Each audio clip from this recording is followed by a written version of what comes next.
우리가 믿는 하나님이 참신인 이유는 딱 하나예요. 창조주 하나님이기 때문에 그렇거든요. 우리가 확신만 한다면 교회를 안 떠납니다.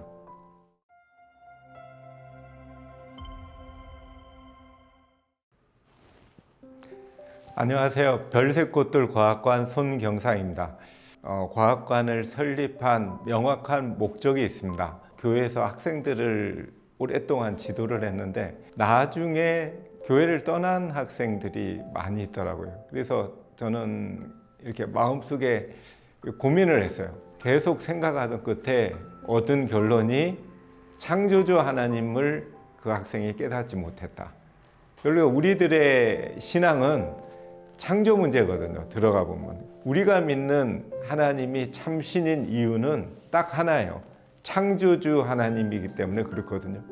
우리가 확신만 한다면 교회를 안 떠납니다. 그리고 제가 대학교 다닐 때 또 하나의 마음속에 이렇게 갈등, 투쟁이 있었어요. 그러니까 하나님이 계시다라는 증거, 확신과 하나님이 계시지 않는 증거와 확신, 이것이 마음속을 굉장히 답답하게 했어요. 그런데 이런 답답함이 결국에는 창조주 하나님을 발견하고 완벽하게 해결이 됐습니다. 창조주 하나님을 우리가 알려면 창조 세계를 봐야 돼요. 우리가 베토벤에 관해서 알려면 베토벤의 전기만 읽는 것으로서 알 수가 없어요. 베토벤의 곡을 듣고 내가 정말 좋아하고 누구한테 소개시켜 줄 수 있듯이 창조주 하나님의 작품을 통해서 우리가 창조주 하나님의 위대성과 그분의 지혜와 능력과 나를 사랑하는 그 사랑의 깊이와 그 정도를 깨달을 수가 있다는 사실입니다. 지구 전 역사를 통해서 지금만큼 전 지구적으로 완벽하게 창조를 부정한 때는 없었어요. 모든 나라, 중국, 한국 모든 나라들이 그대로 가면 저 하늘에 최고의 주재자가 있다는 걸 믿었어요. 우리나라도 하늘과 관계된 게 많잖아요. 우리가 어렸을 때 하늘은 스스로 돕는 자를 돕는다. 잘못하면 천벌을 받는다. 하나님의 존재를 무의식적인 세계에서 믿었습니다. 모든 사람들이. 근데 이 시대는 창조가 완벽히 부정됐어요. 모든 교과서에서, 모든 문화에서, 모든 예술에서 완벽하게 부정됐어요. 창조는 그냥 성경 속에 있는 그걸로 치부되고, 창조에 관한 거를 신문에 내면 신문이 종교색을 띄었네? 그런 얘기해. 진화가 맘 놓고 나오면 그건 과학이고 사실처럼 얘기해. 그러면 이렇게 창조가 부정되면 우리는 그리스도인으로서 누구 못지않게 이 문제를 심각하게 생각하고 우리의 소명으로 받들어야 되지 않나. 그러면 우리는 창조와 진화 문제에 있어서 진화 신앙 사상도 알아야 되고 창조 사상이 도대체 뭔지 알아야 돼. 창조 신앙이 뭔지를 알아야 돼요.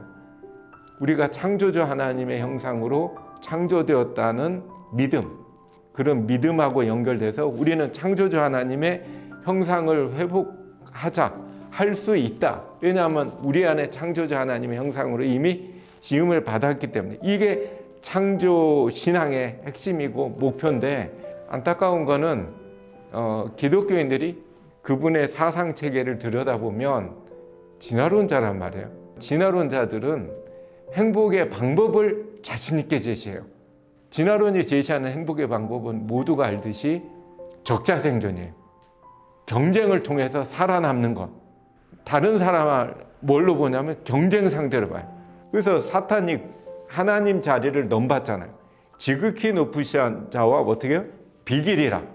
우리가 알듯이 하나님의 계명의 핵심은 뭐예요? 이웃을 어떻게 하라? 사랑하라요. 완벽히 다르잖아요. 행복의 방향이 어느 쪽으로 갈지는 내가 선택하는 거예요. 인간이 태어나려면 남자 몸에서 3억 마리의 정자가 나와야 돼요. 샥 나오면 한 마리가 어떻게 해요? 난자를 만나서 수정에 성공해서 사람이 됩니다. 그러면 우리가 태어난 정자는 3억 마리 중에서 힘세고 빠릿빠릿하고 진짜 똘망똘망하고 그런 정자일까요? 그러면 우리는 3억 대 1의 경쟁에서 승리한 가치 있는 인간일까요? 이렇게 생각하면 진화론자예요. 그리고 이게 맞다면 진화론이 맞아. 진화된 게 맞아. 경쟁에 의해서, 자연선택 이론에 의해서 그 중에서 똑똑한 게 난자를 만나서 됐다. 이런 식으로 점점 우월하게 인간은 발전했다. 이게 진화론의 주장 아니에요. 진화 사상이거든요. 경쟁에 의해서 우리는 발전할 수 있다. 행복할 수 있다. 아니에요. 정자가 난자까지 만나는, 수정되는 곳까지 갈 때 어마어마한 장애물이 있더래요. 그 장애물은 화학적 그리고 물리적 가득 찼더래요. 관찰해 보니까 아니다 다를까 힘세고 빠릿빠릿한 애들이 쫙 먼저 전진을 해요. 근데 정자는 꼬리에 에너지가 일정량밖에 없어요. 꼬리가 에너지예요. 미토콘드리아. 그래서 조금 가가지고 장애물을 뚫고 못 움직이더래. 에너지가 떨어지니까 그냥 파떡파떡 이렇게 하더니 못 움직여. 그 다음에 뚫리고 난자까지 가는 장애물이 다 뚫리는데 약 3억 마리가 죽어야 되더래. 희생되더라 이거. 그 다음에 최고로 후미그룹 비실비실 가가지고 수종에 성공하더래. 난자까지 도착하는 불과 10여 마리 이내라고 그래요. 우리는 그렇게 태어났어요. 다시 말하면 하나님의 가치관은 희생이에요. 팀워크예요. 그래서 결론이 어떻게 났냐면 정자들은 서로 경쟁하는 게 아니고 한 마리의 정자가 난자를 만날 수 있도록 고도의 팀워크를 이뤄서 희생하고 도와준다라는 사실이 관찰에 의해서 증명이 됐어요. 하나님이 우리에게 추구하고 우리에게 바라시는 가치는 봉사를 통하여 가치를 세우길 바라요. 그 가치관은 이기적인 가치관은 아니죠. 사랑을 받은 사람이 사랑을 베풀어요. 우리의 삶은 다른 사람을 돕는 쪽으로 사는 것이 그게 하나님의 뜻이에요. 그걸 위하여 3억 마리의 정자들의 희생이라는 과정을 경험하도록 우리에게 섭리하신 것이 하나님의 창조의 섭리입니다. 그리고 자연이 이기성을 졌다면 인간을 째려보는 순간 인간 끝나요. 개미의 한 종류만 인간하고 경쟁해볼까 하는 순간 집이니 뭐니 완전히 초토화다가 못 살아요. 200만 종의 생명체가 이 지구에는 살지만 한 종류라도 인간하고 경쟁하고자 대들면 맘먹는 순간 인간은 못 살아요. 그 증거가 애굽의 열재앙. 개구리가 와 하니까 바로가 두 손 두 발 다 들잖아요. 이가 막 드글거리게 공격하자 두 손 두 발 다 들잖아요. 한 종류만 200만 종 중에서 한 종류만 인간을 공격하면 인간은 못 살아요. 하나님이 자연을 인간이 행복하게 살기 위한 환경을 제공하기 위하여 사랑의 선물로 우리에게 제공해 주셨고, 그러기 때문에 자연은 강한 봉사성을 지닐 수밖에 없어요. 그 중국의 최고 지도자인 모택동, 마오쩌둥이라고 하죠. 중국에서는 마오쩌둥이 1955년에 농촌 시찰을 갔어. 시찰을 딱 가가지고 쫙 보니까 참새가 나다를 먹고 있어. 그거 보고 화가 났어. 화가 나가지고 쟤네 없애야겠네. 쟤네가 먹는 것만 아끼면 우리 인민들의 좀 더 풍성해질 텐데 새는 악의 존재다. 없애라 그랬어요. 전 중국에서 새를 잡기 시작했어요. 1년 동안 2억 1천만 마리를 때려잡았대요. 그리고 1959년도도 마저 다 때려잡았어. 1960년이 되자 중국 마오쩌둥이 뭐라고 했냐면 제군들 올해는 틀림없이 중국 역사상 최고의 풍년이 될 거라고 그랬어요. 허세를 부렸는데 예상과 정반대로 대흉년이 왔어. 중국 역사상 최고의 흉년이 왔어요. 그것도 왜냐하면 참새가 사라지자 막 이렇게 해충이 들끓기 시작이고 사람들이 아무리 방제를 하려도 안 돼. 이걸로 인해서 중국 인구가 기록해 보면 약 6천만 명이 죽었대. 6천만 명이 굶어요. 그 당시에 한국 인구가 3천만 명이었대. 한국 인구의 2배에 해당하는 중국 인구가 몰살당했어요. 그 당시에 참혹한 부모가 자식을 잡아먹었대. 자식이 부모를 잡아먹는 사건까지 얼마나 먹을 게 전국적으로, 그것도 전국적으로 초토화된 거야. 그래서 연구를 해보니까 참새가 주로 벌레를 잡더라 이거야. 착각한 거지. 이기적이니까 돕는 건 안 보이고 이게 먹는 것만 보인 거지.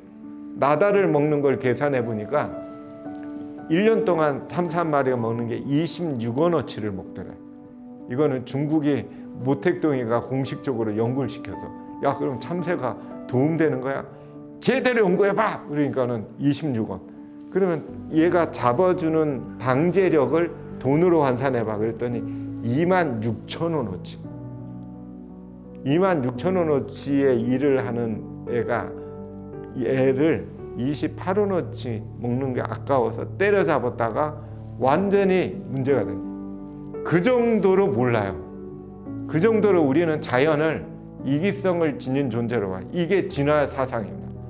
하나님은 우리를 살리려고 새를 창조해서 인간 곁을 떠나지 말고 힘들지만 이기적인 인간 곁을 좀 살아달라고 텃새를 놨는데 우리는 거지로 알아. 얻어먹는 거지. 창조신앙에서는 우리에게 성경에 나타난 예수님의 생애와 자연에 나타난 하나님의 영광을 보라고 소개하고 있어요. 우리가 그거를 왜 보라고 하냐면 고린도후서 3장 18절에 그의 영광을 보며 저와 같은 형상으로 변화되리니, 성화의 방법이에요.